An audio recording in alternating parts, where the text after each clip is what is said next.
இவருடைய மூச்சு காத்து பட்டா எதிர்த்து இருக்கிற யாரா இருந்தாலுமே சாம்பலாயிடுவாங்களாம். ஒருக்க இவரோட மாணவர்கள் ஒருத்தரை தவிர எல்லாருமே சாம்பலாயிட்டாங்களாம். அது யாரு? வாங்க பார்க்கலாம். பதஞ்சலி முனிவர். இவர் மகாவிஷ்ணு பூலோகத்திற்கு அவதாரம் எடுத்தப்ப இவர் முனிவரை அவதாரம் செஞ்சாராம். ஆதிசேஷ்டனின் அவதாரமாக தோன்றியவர். அதனால முனிவரின் கடும் விஷக்காற்று பட்டா எல்லாமே சாம்பலாயிடுமா. பதஞ்சலி முனிவர் அத்ரி மகரிஷிக்கும் அனுஷியாவுக்கும் மகனாக பிறந்தவர். இவர் தன்னோட சீடர்களுக்கு அசிரீரியாகவே உபதேசம் செய்வாராம்.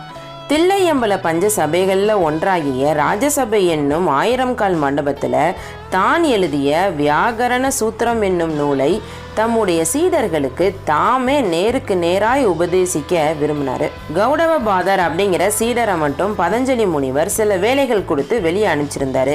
தமக்கும் சீடர்களுக்கும் இடையில ஒரு கனமான திரையை போட்டுடுறாரு. தன் மாணவர்கள்கிட்ட திரையை யாரும் விளக்கக்கூடாது அப்படின்னு சொல்லியிருந்தாரு. திரைக்கு பின்னாடி உட்காந்து ஆதிசேஷ்ட உருவத்துல கடும் விஷம் மூச்சு காற்று கிளம்ப பதஞ்சலி முனிவர் வியாகரண சூத்திரத்தை சொல்லி கொடுத்துட்டு இருந்தாரு. சீடர்களுக்கு ஒரே சந்தோஷம். இவ்வளோ நாளாக அசிரீரியா ஒலித்த குருவின் குரலை பக்கத்துல இருந்து கேட்க போறோமே அப்படின்னு சந்தோஷமா ஆயிட்டாங்க. பாடம் கேட்க கேட்க மாணவர்களுக்கு முனிவரை பார்க்கணுங்கிற ஆசையில திரைய விளக்குறாங்க. அடுத்த நொடியே ஆதிசேஷ்டனின் கடும் விஷக்காற்று தீண்டி அங்க இருக்கிற சீடர்கள் எல்லாருமே எரிந்து சாம்பலாயிட்டாங்க. முனிவர் எதை நினைச்சு இத்தனை நாள் பயந்தாரோ அது நடந்துடுச்சு. உடனே மானுட உருவத்துக்கு மாறுறாரு. எல்லா வேலைகளையுமே முடிச்சுட்டு வந்த கௌடவபாதர் தன்னோட நண்பர்கள் எல்லாருமே இப்படி சாம்பலாயிட்டாங்களேன்னு கதறி கண்ணீர் விடுறாரு.